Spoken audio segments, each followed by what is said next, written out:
Bonjour Yves, Bonjour Dominique. ça fait plusieurs années que tu diriges la commission Vie des régions, la CNCGP, donc tu as eu l'opportunité d'aller à la rencontre des adhérents un petit peu partout en France, lors des universités notamment. Quel regard tu portes justement sur la profession telle qu'elle est aujourd'hui et comment a-t-elle évolué ces dernières années? Alors si j'avais un mot pour caractériser tous les adhérents que j'ai rencontrés, c'est le dynamisme. Ce qui est assez extraordinaire, c'est de voir tous ces nouveaux adhérents qui s'installent et qui renouvellent profondément notre façon d'exercer notre métier avec une approche entrepreneuriale. Ils saisissent à bras-le-corps assez rapidement les enjeux réglementaires, les enjeux de fintech. Et donc c'est un sentiment de dynamisme et de renouveau du métier. Donc un regard porteur d'espérance sur le futur du métier. Tu es également à la tête de la commission prévention des risques. On entend beaucoup de confrères parfois se plaindre de la réglementation. Comment doit-on aborder ce sujet en définitive des risques dans l'exercice de la profession et comment la CNCGP se positionne pour accompagner ses adhérents? Alors effectivement, au quotidien et pour ceux qui sont de ma génération, le rouleau compresseur réglementaire a été dur à digérer. Mais quand on regarde dans cette commission, en fait, on opère les contrôles dans le cadre de l'activité de CIF. Et moi, ce que je vois, c'est petit à petit une progression forte des adhérents sur le sujet.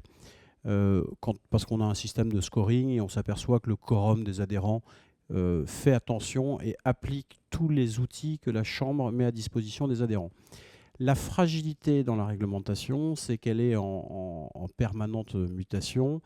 Et le point de vigilance que je voudrais porter à l'attention des adhérents, c'est qu'il ne faut pas attendre tous les 4-5 ans d'être contrôlé pour se réintéresser sur le sujet.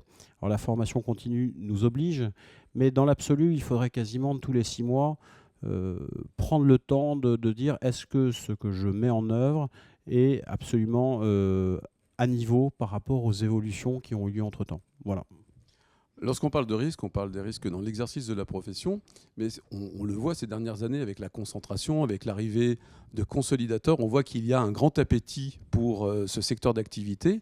Est-ce qu'il y a des risques également dans l'admission des membres ou dans le fait que des membres restent membres de la CNCGP? Comment la CNCGP aborde le risque de la qualité de ses membres? Alors, c'est un sujet qui est vaste. Déjà, à l'admission, on a un filtre qualité qui est réel. C'est-à-dire que je crois que par mois, c'est 25 nouveaux adhérents, mais c'est 25 dossiers admis sur 30-35 qui sont présentés. Donc on est sélectif à l'entrée.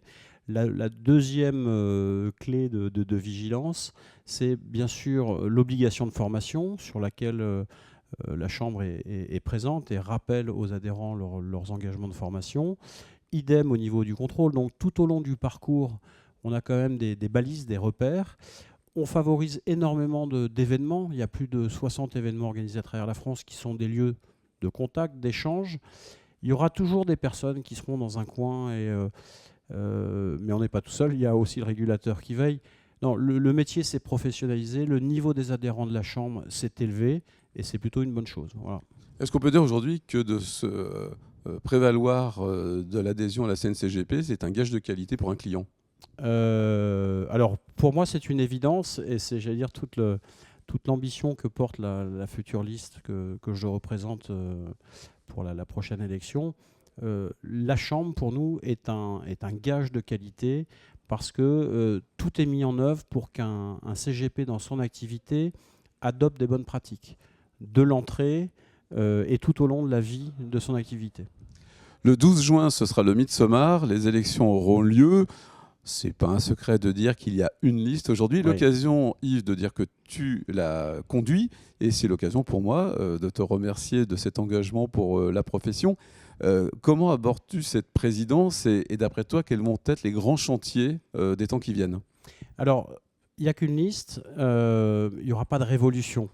L'idée, c'est qu'en fait, comme un certain nombre d'élus de cette liste, on est engagé à la Chambre depuis plusieurs années. On voit tout ce qui a été construit brique après brique par les permanents, par les élus. Et notre objectif, c'est d'améliorer. Et puis après, il y a quand même, on porte quelques idées. On s'aperçoit que l'enjeu aujourd'hui, c'est la professionnalisation des cabinets. Et on aimerait que nos efforts soient portés sur cette partie-là, c'est-à-dire accompagner un cabinet dans une vision 360 sur tous les sujets qui font le métier de demain. On peut citer l'IA. Dernièrement, les sujets de cybercriminalité nous ont montré qu'on a une fragilité. Et donc, dans toutes les étapes de la vie d'un cabinet, tant côté gestion de mon entreprise que exercice de mon activité, on aimerait renforcer les moyens mis à disposition des adhérents. Merci Yves. 3 semaines avant cette élection, bon, tu es chef d'entreprise, tu avais déjà beaucoup de responsabilités. J'ai le sentiment que tu en auras encore plus. Donc bon courage et merci encore dans toute la profession. Écoute Dominique, merci, mais l'envie ne manque pas. Bonne journée.